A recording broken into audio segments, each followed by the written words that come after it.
Welcome back to Kanika's Corner and to my mental health space.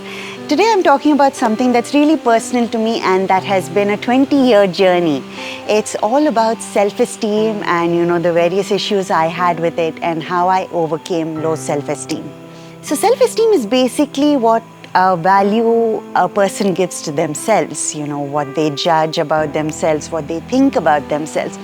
And the important thing to remember here, it is what you think about yourself. It's not what others have said. And I would say a huge part of my struggle was this intense belief in what others said about me and a total lack of faith in what I thought about myself. And this is where the journey started, and how I worked on getting this skewed perspective into the right balance. So when did all of this start? I'm not exactly sure, but I know that somewhere in my childhood, because by the time I hit 12, we had moved from Dubai to Bangalore, and that's when a lot of these issues started cropping up. I did not think I was good at anything, whether it was academics or, just going to school or dance or music or, doing things for the family. Forget about excelling. I thought I was less than mediocre. And this was really surprising because I had so much of family support around me and so much of positivity around me all the time. But I didn't translate that into myself. And I always thought I was lacking. It was only when I started going through counseling in my teens that I realized I was doing such a disservice to myself by thinking that I was not good in every single area. When you have all of these advantages and you don't make use of them, it makes you feel worse about yourself. So I had this intense feeling through my childhood, through my teenagehood, that I was just not good enough. No matter what I did, it was never going to be good enough. Between my late teens and my early 20s, I always felt like, that previous event had gone off much better than the current time. And I would put in a lot of energy into thinking about, what went right the previous time. And so what I started doing was I would spend a lot of energy recalling those conversations and looking at what I had done right, what I had done wrong. And because of the amount of energy I spent doing that, I invariably ended up doing the wrong thing the next time, or so I thought. That was the way I felt. And there was so much of energy and time that I put into doing all of that, into going into that cycle of the previous time was so nice. What did I do? I want to emulate the same thing again. And I wasn't looking at what the present circumstance was. And you go into that cycle, you waste all of that energy. And I was tired the whole time. Naturally, there's all this negativity that you're putting into yourself of that time was nice. This time is not nice, right? That thought process was like a major chunk of whatever I did through my day. I had absolutely no faith in myself and was constantly being swayed by what other people said about me, in terms of what they thought about me. So I felt like this little balloon. When someone said something good about me, I would feel good, feel a little full.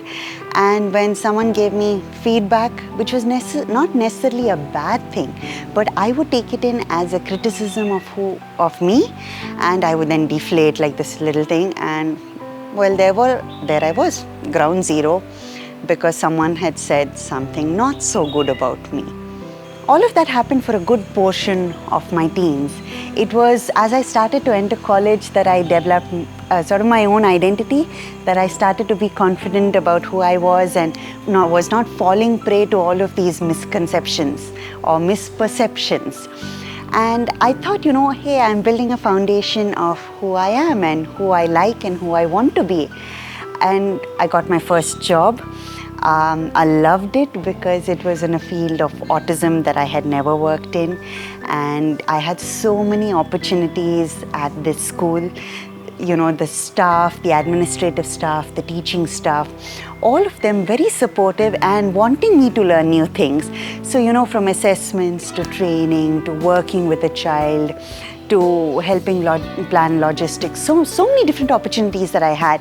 And not everyone, gets it. A newbie like me, it was really rare.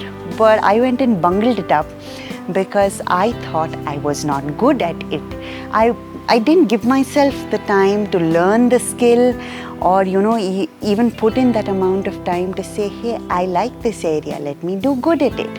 I went in with the belief that I am not good. What's the end result of that? That I'm not going to put in the effort to do well at it, because I did not think I was good enough for it, even if others thought I was good enough for it. Right? That's how low self-esteem can impact you. I would say I had a wonderful 5 years there, but I didn't achieve too much out of it, and out of all the opportunities I was given, all because I thought that I cannot do it. And so that's where I was left out. I've never had those opportunities come back into my life again. Something I truly regret, but that's when there was this real turning point in my life. So that realization of missed opportunities actually changed my life a lot, because it made me realize what a big impact low self-esteem can have. And that sort of was like that changing point when I made a true realization of this is who I want to be, and I built that foundation. I built that foundation and did a lot of work on trying to understand, who am I? Forget about what others say. I had to really work hard at, saying that's background noise, including, what my parents thought of me. I had to push that out and delve into myself and say, what is it about me that I like? What is it about me that I don't like, and what is it that I want to make a change in? And when I started to do that, that is when it was rock solid. And I'm saying it's rock solid now because I went through a bad patch about a few years ago where we had trouble getting pregnant. I had trouble at work, and I thought, oh no, I'm going to go through a shaky patch again. I'm going to start feeling a little bad about myself. I'm going to have to redo all of this work to pick myself up. But you know what? It didn't happen. I didn't fall into that well of despair and feeling like, oh God, life is so rotten. I didn't fall into that purely because I have a set foundation. And I know who I am. And therefore, what others thought of me did not shake me to the core and did not make me feel like I was not good enough. It was so simple that, once I knew who I am and once I'm confident of myself, I was able to take everything in the correct vein. I was able to take everything in the correct perspective and be a much, much better person for that. Will there be times in the future where my self-esteem becomes shaky and possibly becomes low? Yeah, it could also be that my self-esteem just goes off on holiday. And I think it's all right if that happens, because I now have the tools in my arsenal to pick it back up and bring it to a balanced level. Having tried a variety of techniques over the years, I have these 5 techniques that I keep coming back to and working on. And I will talk more about them in the video coming up next Friday. So if you are someone who feels that, your self-esteem is low, you don't like yourself, you don't like who you are, my only message to you is this: you can make the change. That's all that you need. You do not need anyone saying anything else. It's all about you. It is what you want of yourself. It is what you think of yourself.